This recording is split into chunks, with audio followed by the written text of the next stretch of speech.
All we were demanding was a thorough, independent investigation into the unjust imprisonment of our family, like I said, for 30 to 100 years. Now, we met with Wilson Goode, the first black mayor of Philadelphia. Quote unquote black, but I get your point. Well, we met with him when he was managing director, told him about our family and how we wanted one thorough investigation into their, unjust imprisonment. And he admitted that he knew Move got a raw deal in court, and should he become mayor, because he already had plans to run for mayor, should he become mayor, that was the first thing on his agenda, to deal with the injustice of what happened with my family in '78. After we met with him, after he became mayor, we could not get a hold of him. He would not return our calls. He would not see us. He just ignored us, turned us completely off. So, that's why we had to take matters into our own hands and demonstrate through a bullhorn, let people know, inform people of what was happening with our family. Innocent people go to prison every day, and I'm sure you know that. Absolutely. But people don't respond to that the way they should. I mean, we were not going to sit back quietly in frustration while our family sat in prison for 100 years each. We were not going to do that. That's why we had the demonstrations that we had. We put, a bullhorn on our house, and people in the neighborhood, in Osage Avenue and Pine Street and, around that area, used to come by on Sunday afternoons. That's where we started, on Sunday afternoon. And they would listen to what we were saying and ask us questions, So the information was getting out there. People were beginning to understand why we were, doing what we were doing. And the government, the system could not have that. They could not afford that example to be out there and for people to be encouraged to follow that example. The example of John Africa is so powerful. I mean, John Africa never went the system's way, but the system started coming John Africa's way. I mean, look at your hair. You got hair like ours, In court.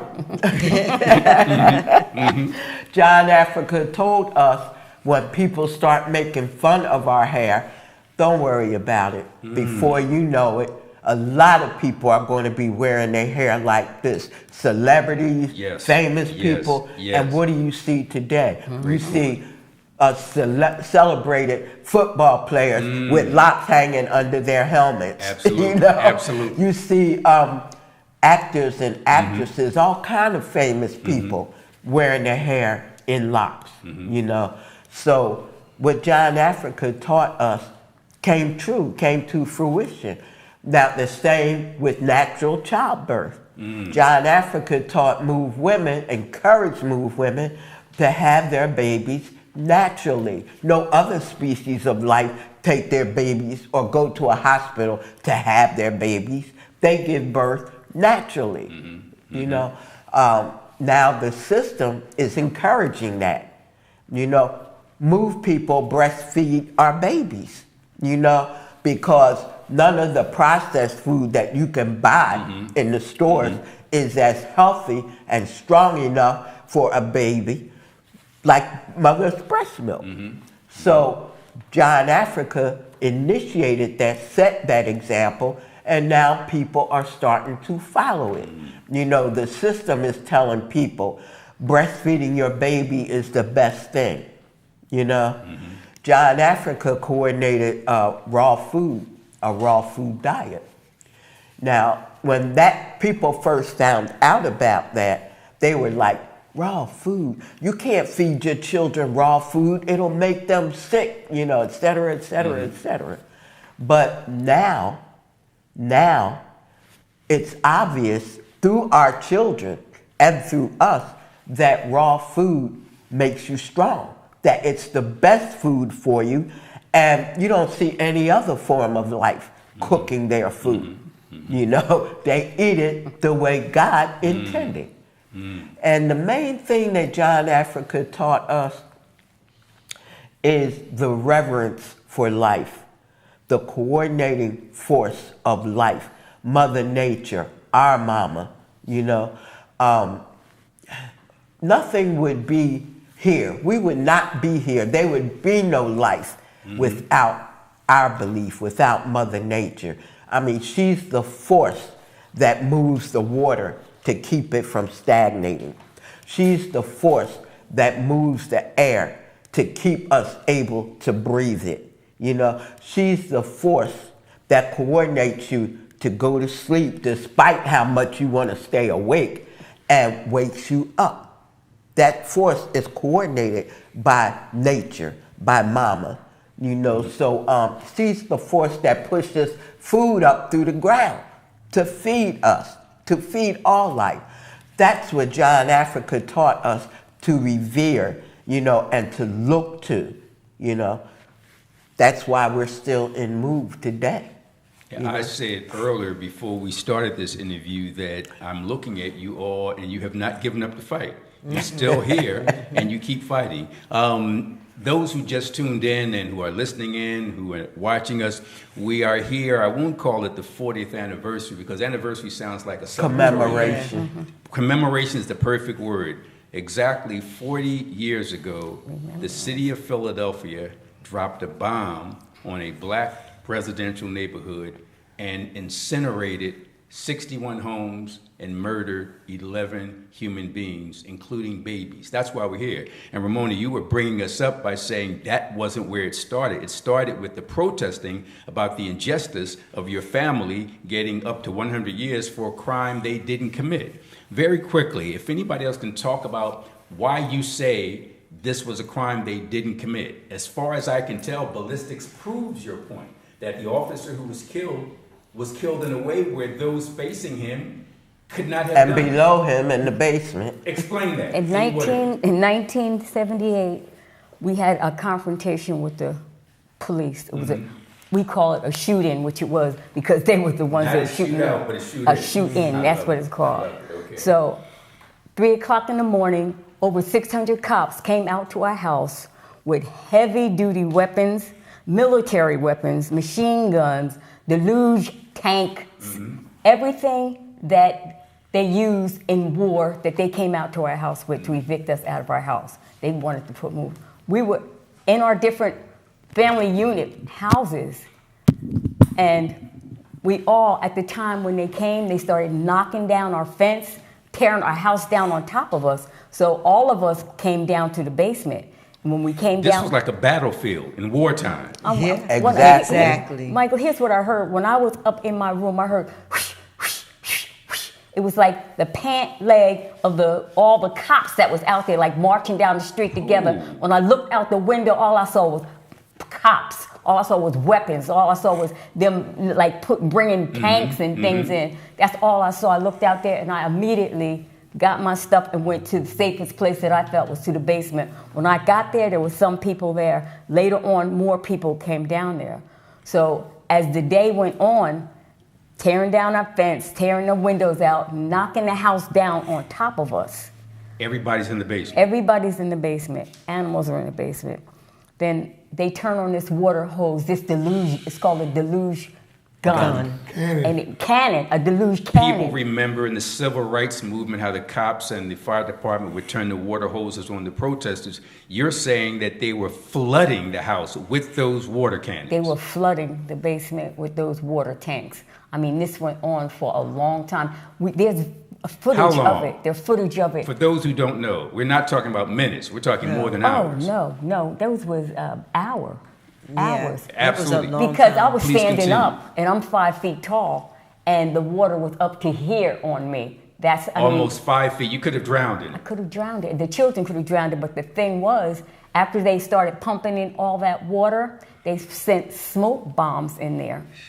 They sent tear gas in there. Bombs. And in court, even them, they had that all these chemicals mixed together. That was a lethal weapon in and of itself to be able to kill us. But meanwhile, we had children in there, women in there, men in there, and animals in there. The water got so high that when I stood up, I had 2 children with me. I had to stand up as tall as I could and bent my legs a little bit.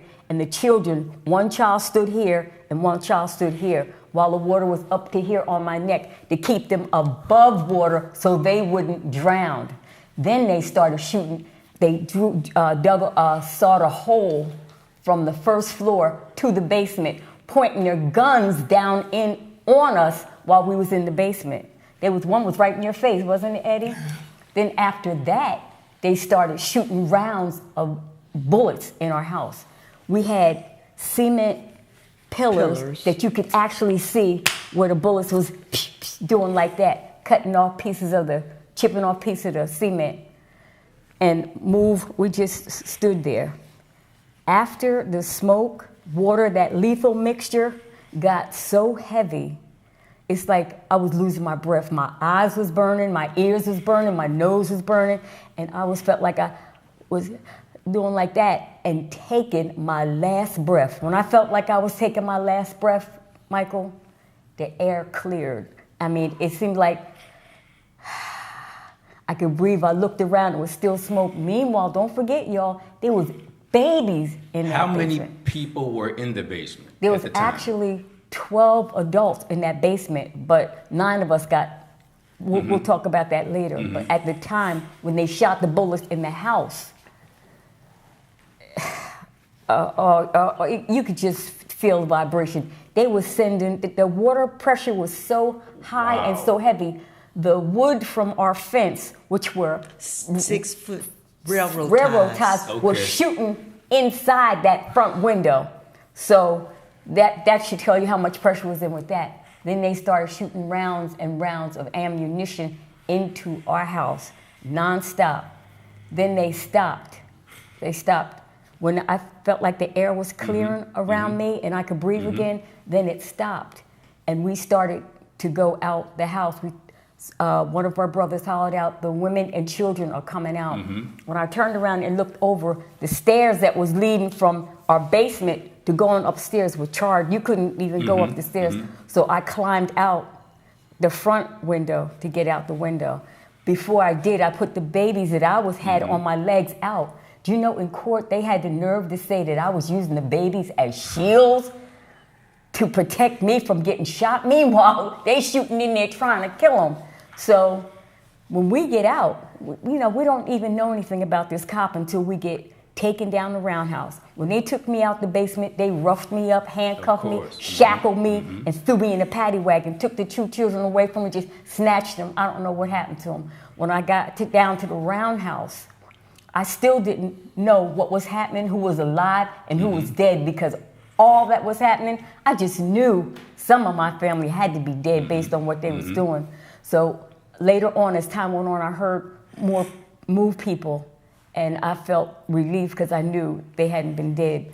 But when we went to court, we found out that Delbert had been shot and beat damn near to death. Brutally beat. I've never seen a Did you ever see that? Where a person is kicked in the head as if it's an attempt to kick a football into a field goal. I don't know how Delbert's head remained on his neck. I'm telling you. And not only that, at the beginning, they took a helmet and slammed him on the head with that. And then behind that, another cop came with a rifle butt, bam, and hit him on the head with it like that. Then when he went to the ground, they kicked him, just like you said, and it was so hard. When we saw the video in court, you could see his body lifting up off the ground. But meanwhile, we didn't know none of this until we went to court and actually saw the footage of it. We didn't know any of this until we went to court and found out that a cop was shot and killed. And they turned it around, railroaded us. Instead of blaming the cops for killing their own cop, they accused us of doing it. This cop was shot with a bullet that they say traveled downward. all right, we were in the basement, Okay. making it impossible for a bullet to come the Absolutely. way, the trajectory to be the way they said it was. Okay. So it was impossible. 9 of us got sentenced 30 to 100 years for that. So what are you saying? One bullet, one gun, but meanwhile it was 9 of us. Are they saying 9 of us put our finger on the trigger at one time to sentence us all 30 to 100 years? The trajectory to prove that Move did it. I mean, in court, they already had all the evidence that it was not Move, but because they wanted to stop us, Of course. because they wanted to stop John Africa, they used it as an excuse to railroad us and sent us to jail for 30 to 100 years.